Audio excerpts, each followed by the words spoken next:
Okay, after the shootings that had occurred in Ohio, in El Paso, Texas, all you see is the media going out of control about gun control and about taking the battle rifle away from the Americans.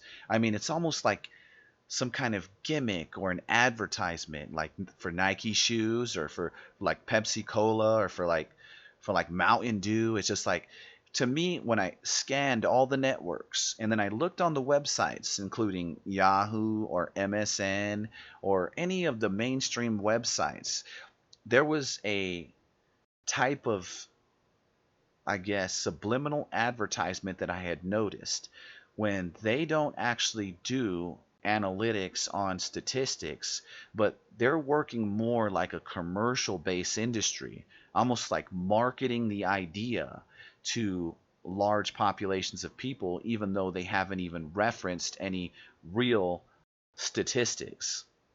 So I looked around and I found this weird article that talks about the 10 dumbest things that this person actually heard discussed at the United Nations. Promoting gun control, well, you know it would come to this. In theory, the POA is tightly limited.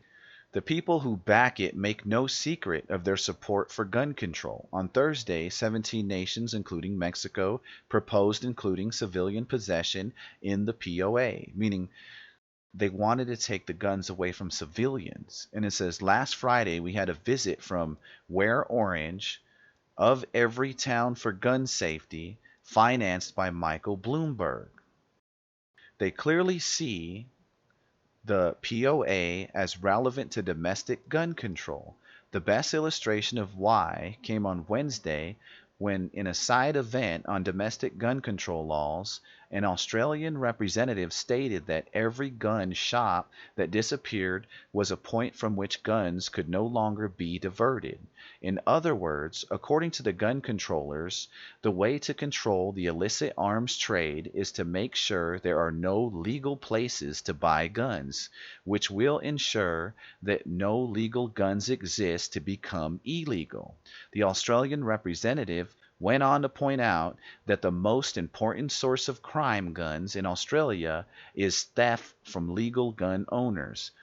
That sums up their point of view nicely. Legal gun owners should be deprived of their right to buy a gun so that when a thief invades their house, they will not have a gun that can be stolen. Also, they will be left defenseless. The problem by this way of thinking is not the thief, it is the law-abiding gun owner, who should be punished accordingly. And then I found another little few pieces of information on United Nations quietly pushes international gun control. And one of the data points that I found is here. It says engaging media outlets to ensure gun control and disarmament remain a priority in your country. And I'm just thinking, like, it seems like the media is constantly making this a priority. It's not statistically valid what they're speaking about, but it's like sensationalism. It's like advertising to people. It's like promoting gun control by engaging media outlets to ensure gun control and disarmament remain a priority in your country. They also talk about launching a social media campaign using Twitter, Facebook, Instagram, and blogs to push governments to take meaningful and effective actions to prevent gun violence. Where possible, use these hashtags, and they give you a list of hashtags that you can use. There's a lot more information here. I mean, there's actual people that are assigned to work on taking away guns from every single citizen on Earth. This person here, High Representative for Disarmament Affairs, is somebody that was interested in completing those plans. And then just to get a little deeper, Obama's parting shot. So, what does that mean? Analysis and opinion on Obama's parting shot. Arm Trade Treaty, or ATT, was negotiated from 2006 during the Bush administration through 2013 with the Obama administration. The original intent of the treaty was theoretically to prohibit arms transfers to regimes that abused human rights. Okay, practical enough, right?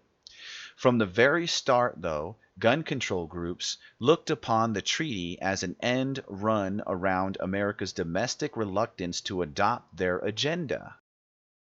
The gun control groups. Bloomberg? Okay, if Congress and the state legislators wouldn't pass gun control, why not get the UN to make it a permanent part of its agenda, or even better, part of the international law? So, is this when we see international law? It almost seems to me like using media outlets to promote gun control, backed by financiers like Bloomberg, to implement international law into the United States by eradicating the Second Amendment. You start thinking, like, is that something that could be taking place? But a deliberate act of bad faith by Mrs. Hillary Clinton. The firearms community was under the impression that the Department of State was negotiating in good faith. However, release of Mrs. Clinton's Benghazi emails revealed the truth.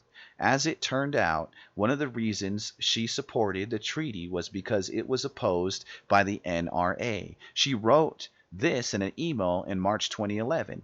You know, we've tried to support the UN Small Arms Treaty, but we have run into, as usual, fierce NRA and congressional opposition. But I believe we have to keep trying. All the best, H.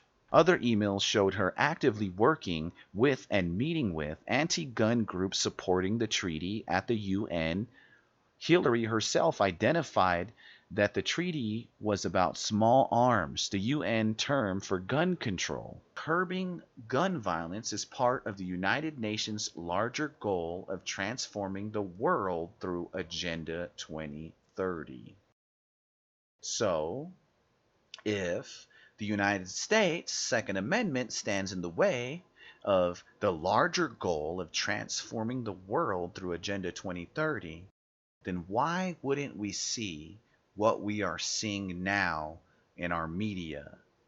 Basically, them going into a frenzy. And that's what I asked myself. And what I found was this.